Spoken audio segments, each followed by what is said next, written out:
here. My voice is pretty much gone. We went to a rugby game last night that didn't turn out the way we liked, so I let the refs and the other team have it, and lost my voice. So poor decision on my part. Anyway, we're out here again today to our weekly visit to take care of the pigs. We've got another load of feed. I just barely cut down the slop bin where we put the fermented grain and the slop that we bring out to them. Cut it down so they can reach it a little better. And we'll go fill that up, get the pigs distracted while we get their feeder reloaded. So we'll get going here. You can see Uncle Muffin's not here, so I brought my son and my daughter-in-law out to help me today, as well as Stella and Izzy. They're out here as well. First trip out to visit the pigs. Izzy's not very fond of them, or maybe too fond of them. She's chasing them, so we got her out of there in a hurry. So sit back, relax, and we'll get going, and we'll take you on our little journey today. Good. So my son and daughter-in-law showed me a new trick. I think they found it on TikTok, right? Is that where you found it? What you do with these extra straps, this extra length that you never know what to do with. So I usually end up tying it around a bunch of stuff. It looks pretty redneck. But you just wrap it up like that. If I can do it again. And you put it through like that. And then you just twist. And it twists up on itself like that. And it holds. So we did this to both sides. It lasted the whole trip out. Didn't budge, didn't move, nothing. So that's a nice little thing. Let's start over, shall we? So my daughter-in-law and son saw this neat little hack on TikTok where you take the extra length of your ratchet straps and you just kind of fold them up.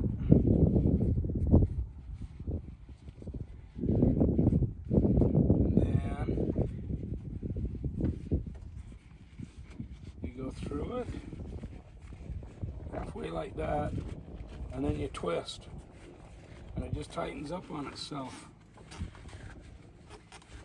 until you can't tighten it anymore. So we came out the whole way like this, didn't budge, didn't move, and held nice and firm. Usually, oh, the dogs just found the electric fence. Sorry guys. Usually I'll just take the extra and just wrap it around everything, but this something I learned today works great.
job just got a whole lot easier.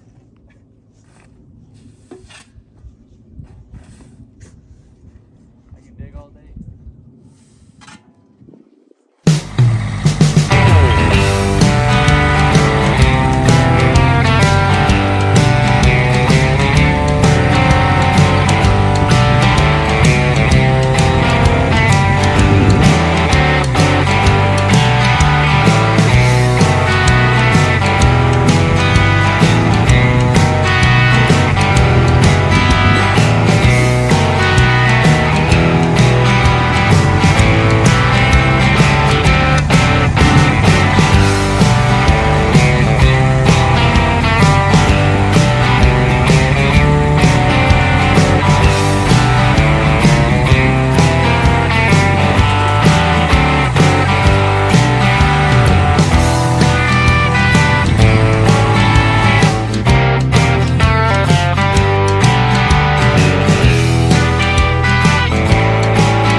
Oh, sorry, you're recording. Little darlings, they get out. We're gonna have a rodeo. Want to pack as much in here as we can. To last them as long as they can. And because loading the excess feed in these backup barrels is a pain in the butt, so we want to stuff that.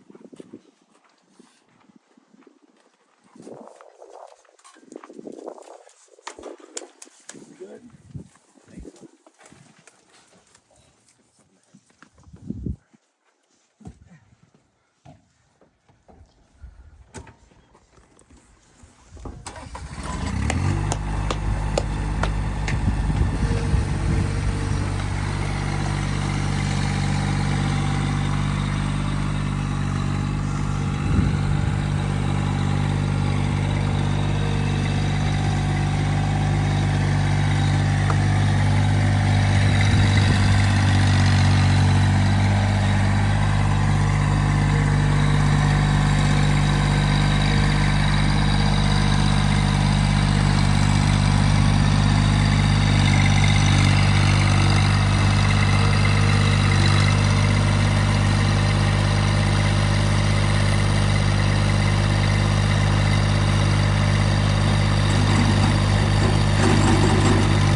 3, Benedict Cumberbatch.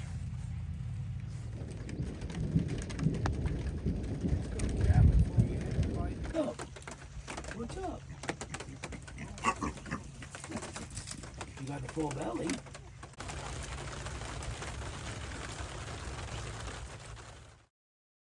So we made it back from filling the pig feeder and taking care of the pigs. They should be good for another week now. That's the second load of feed we've taken out there. It'll probably take, we're figuring about 14 tons, so I need to take another 5 loads out there. We've got 2.5 backup barrels now of feed out there, kind of in reserve in case we go out and they've gone through all that feed. We've got some backup food for them. I was going to put the new pig nipples together, but when I got out there, I had the wrong fittings. I needed a 3/4 inch reduced to 1/2 inch for the pig nipples.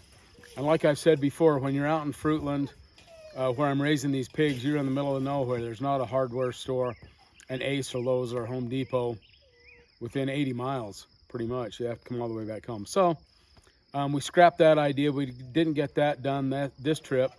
I did come back, exchange the parts. I've got the right parts now. So next time out, we'll add those 2 more live nipples like I was talking about. And that should ensure that the pigs will have ample water throughout the summer. We'll still have the barrels out there for backup, just in case. We also need to bring out some more grass hay. You saw us feed the last 2 bales of grass hay that we had out there. That was actually left over from last year. So they've gone through all the grass hay now. We'll need to take more of that out with us next time. And yeah, they should be good for a week. So let me take you down in the hollow here and show you some improvements I've made since the last time you were down there with me. So let's go down, I'll show you what I've done. So all this kind of overgrown stuff, my wife doesn't like this too much, but I like it. It kind of keeps us hidden down here. Kind of a little secret garden kind of thing going on maybe. So I think I'm going to leave it this year. I trimmed it back last year, but it's come back even more this year.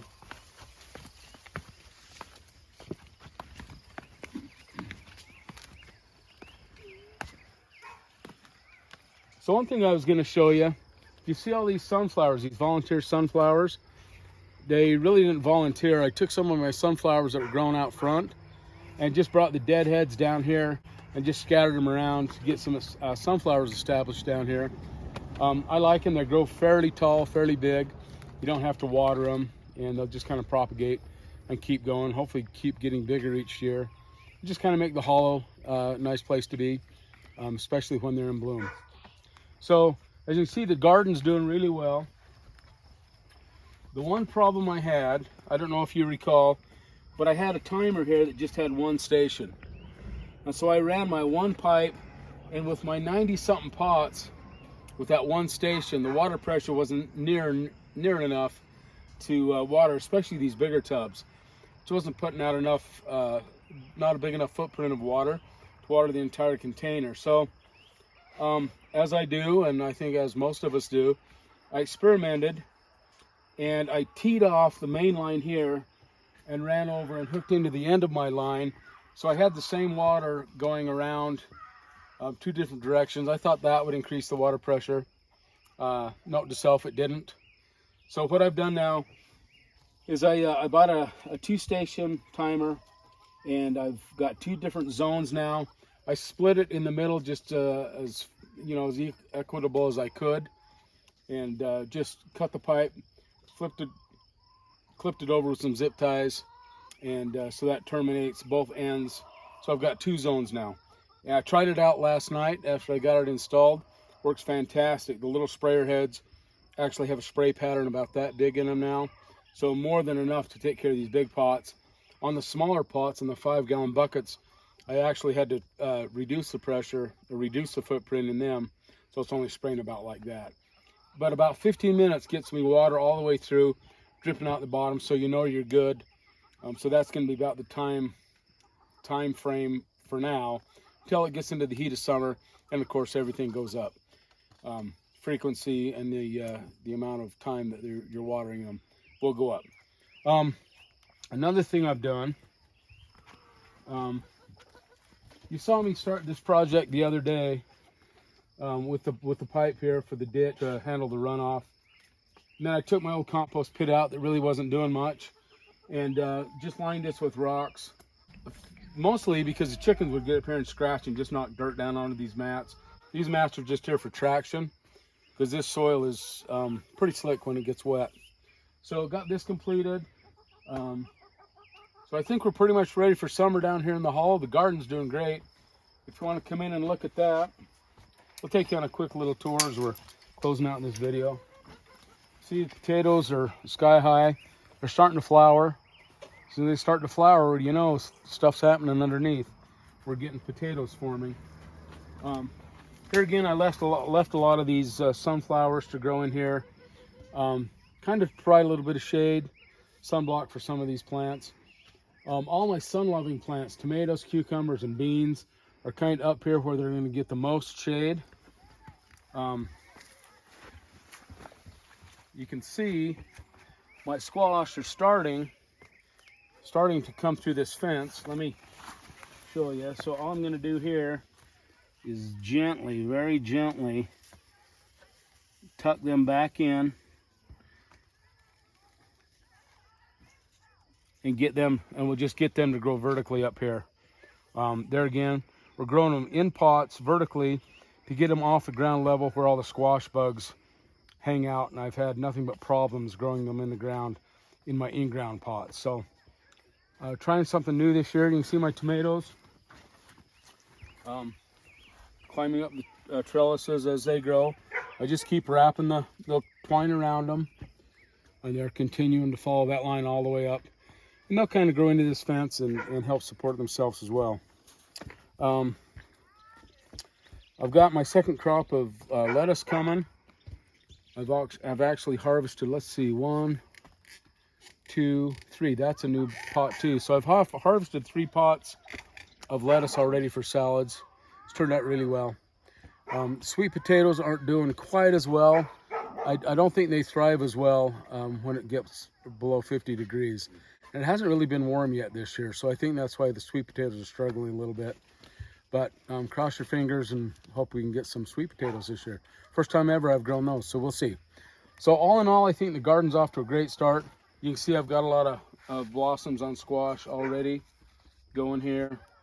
I've got some volunteer onions that are just, I'm gonna let them just go to seed. They're actually planted behind the pots, and I just leave them for a form of pest control, natural pest control. Just the smell of them tends to keep the pests away a little bit. So I'm happy with the way the garden's turned out this year. I've got a lot of new things I'm trying this year. So far, cross your fingers, things are going well. So thanks for joining me on the adventure out to take care of the pigs and back here at home. Showed you some improvements I'm making and some ideas I'm trying out. There again, I think that's all part of the homesteading lifestyle, is trying new things, experimenting, making do with what you've got. Not always buying the fanciest equipment, the fanciest supplies, but making do and being frugal with what you've got. So that's what I'm doing here, and trying things out. If it works, I'll continue to do it. If it doesn't, we'll open up to suggestions and try something new next year. So until next time, thanks for joining us today at Little Hollow Homestead. You're welcome to come back anytime. Always thumbs up are great. Hit that subscribe button. That's certainly appreciated. And until next time, we'll catch you on the next one. Have a good one.